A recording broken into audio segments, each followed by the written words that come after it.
Welcome back to Lesson 3-1, so Module 3, Lesson 1, and we are talking about proportional relationships. So I assigned numbers 1 through 4 for you to do, so we are going to go through and correct that numbers 1 through 4, and then we're going to move on to the second part of the lesson for 3-1. Number 1. A proportional relationship is a relationship between two quantities in which the ratio of one quantity to the other is constant, okay, is constant. When writing an equation of a proportional relationship, the K represents what? And this is called the constant of proportionality. Constant of proportionality. It's a long word. And remember, when we're doing the constant of proportionality, K is equal to Y over X. It is super important that you always have Y on top. All right, question number 3 says to write an equation that describes the proportional relationship between the number of days and the number of weeks in a given length of time. So let X represent weeks, and let Y represent days. So remember, we're going to write this so that we have Y over X. All right, to fill in this chart, so we have 1 week is 7 days, 2 weeks is going to be 14 days, 4 weeks is going to be 28. Now they want us to go backwards. So how many weeks would it take to get 56 days? Well, what we're going to do is divide by 7. And so we get 8. So now if we go to 10 weeks times 7 is going to give us 70. All right, now if you take every single one of these, so 14, remember putting Y on top, and divide by 2, do we get 7? And if you take 28 and divide by 4, do we get 7? And if you take 56 and divide by 8, do we get 7? Do you see how we get the same number every single time? So this equation is going to be Y equals 7X. All right, going on to number 4 here. So number 4 is giving us a chart again, and each table represents a proportional relationship. Write the equation. All right, so 2 goes to 4. So they're telling us that what we're going to do here is take, remember this is X over Y, so we're going to take Y and divide by X. So 4 divided by 2 is 2. So this equation right here is going to be Y equals 2X. So when we put a 5 in here, 2 times 5, we get 10. Okay, so now the other one is kind of going the other way. If we have 34 equals 2x, because this 34 represents a Y value. So now when we divide by 2, we get X is 17. So we're going to put 17 in here. All right, and then this last one, this again is an X value.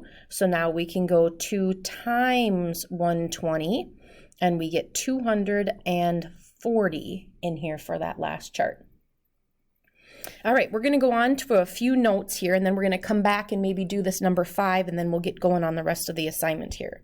So we didn't particularly cover or go over many things when they were coming, information was coming at us in a graph. What we looked at mainly were things that were in a chart. So I want to make sure that we go through and talk about things that are in a graph. So you look, we have ordered pairs here. We have a 1, 2, 3 ordered pairs. And is this proportional? So if we look at all of these, remember, we're always going to take Y and divide by X. And ordered pairs are always X, Y. So if we take 9 and divide by 3, what do we get? Okay, and if we do the second one and we take, remember, this is X, this is Y, we want Y on top. So 6 divided by 2 is 3. Well, that's the same number we got for the first one. And if we do this last one, remember this is x, y, we want y on top. 3 divided by 1 is 3. So we get a 3, a 3, a 3, and that's why for that novel, we were saying y equals 3x.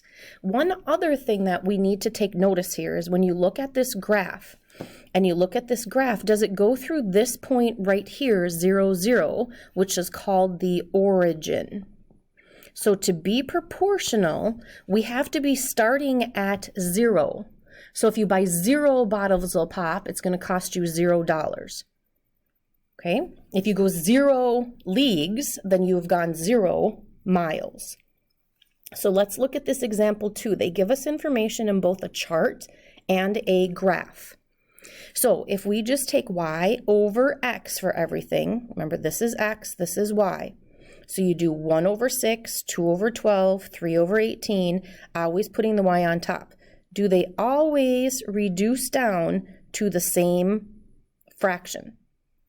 So that's where we're getting the equation y equals 1/6x. Well, let's look over at this graph here, and do we have a straight line which showing a constant rate of change? And look, is it going through that point 0, 0, the origin?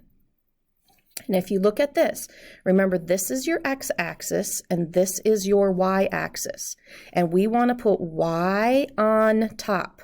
This ordered pair right here, make sure you're paying attention to how they're counting. So this is 6 and over there, so we have 6, 1, which is this ordered pair right here. And we're going to put y on top, so that's why we have 1 over 6. Okay, so looking at a chart or a graph. All right, let's go down and try your turn. So this graph shows the relationship between the amount of time a backpacker hikes and the distance. So they're giving us this ordered pair 5, 6.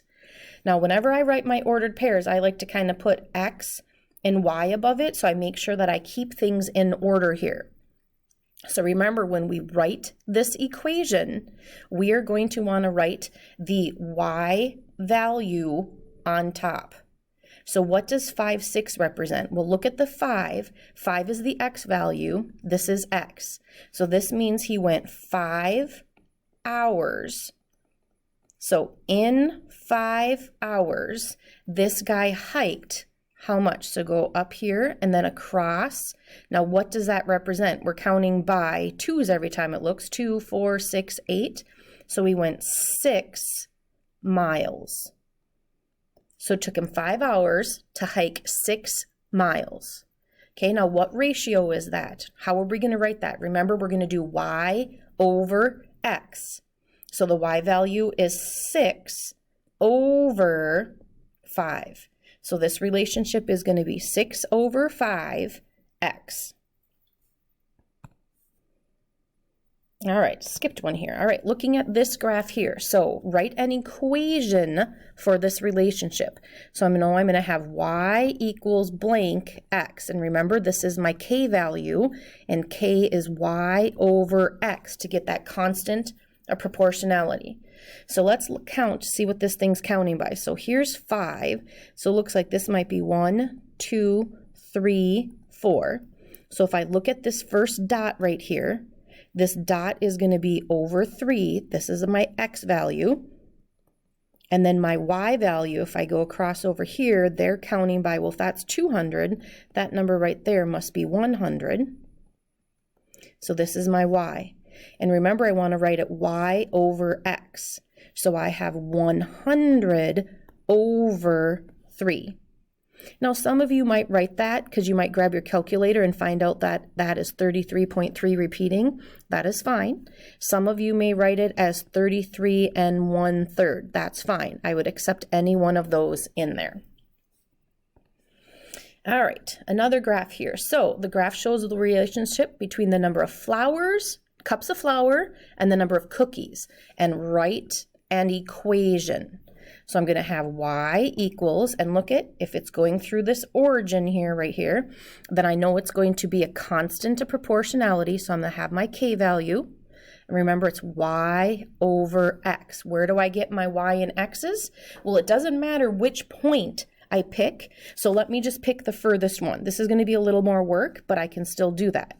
That ordered pair, remember, it's x, y. So here's x. In the direction of x, we go over 12.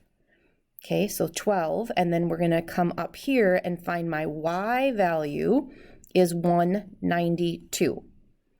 So remember, I want y over x. This y value is 192, and the x value is 12. So I'm going to grab my calculator here right now, and I'm going to make sure that I can simplify 192 divided by 12, and that comes out to be 16. So that's what I'm putting here is 16. Now, I could have picked a different order pair because remember, this is a constant proportionality. So let's just say your friend picked this one right here. So this ordered pair is over 6, and 96. Well, now remember we have to have y on top. So we have 96 divided by 6. And right now, you guys should know what 96 divided by 6 is.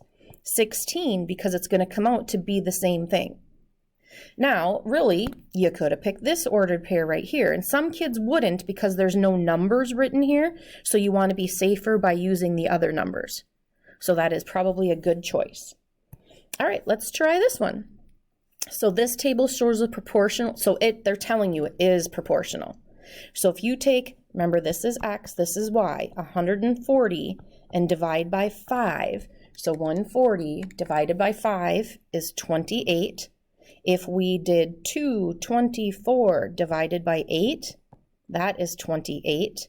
And 420 divided by 15 is also 28. So this equation is going to be y equals 28x. All right, Emma opened up a savings account with $250, and every month she's going to add 50. So she's adding 50 every month. Is this proportional? Now remember, one thing we said to be proportional, every single graph must start here at 0, 0, and then go up constantly. Did Emma start her account right here at 0, 0 with no money in it? Or when she opened her account, did she start with something? Well, it looks like she started with $250. So we're not starting right here at 0. Emma's starting right here at 250, and then she's adding every month. So is that red line proportional? Is it going through this point 0, 0? And the answer is no. So this is not proportional. Why? Because it is not going through the origin 0, 0. They are starting with something in the account, so it's not proportional. So how could the situation change to make this be proportional? And how we could change is that Emma could have started with 0. Started account with $0. Okay, this is going to be a question on your homework, so make sure that you are paying attention to this. So Emma started her account with $0 and then added 50 every month. Then it would be proportional. But because she started with 250, you see how she's starting up here and not at 0, 0. That's why this is not proportional. All proportional relationships must go through the origin and must start at 0, 0. So if they give you a graph, and the graph starts right here and goes up, you can instantly say proportional. If you have a graph and it starts here and goes up, is that starting at 0, 0? No, so we can say not proportional. All right, good luck on your second part of your assignment for today, and that's it for lesson 3-1.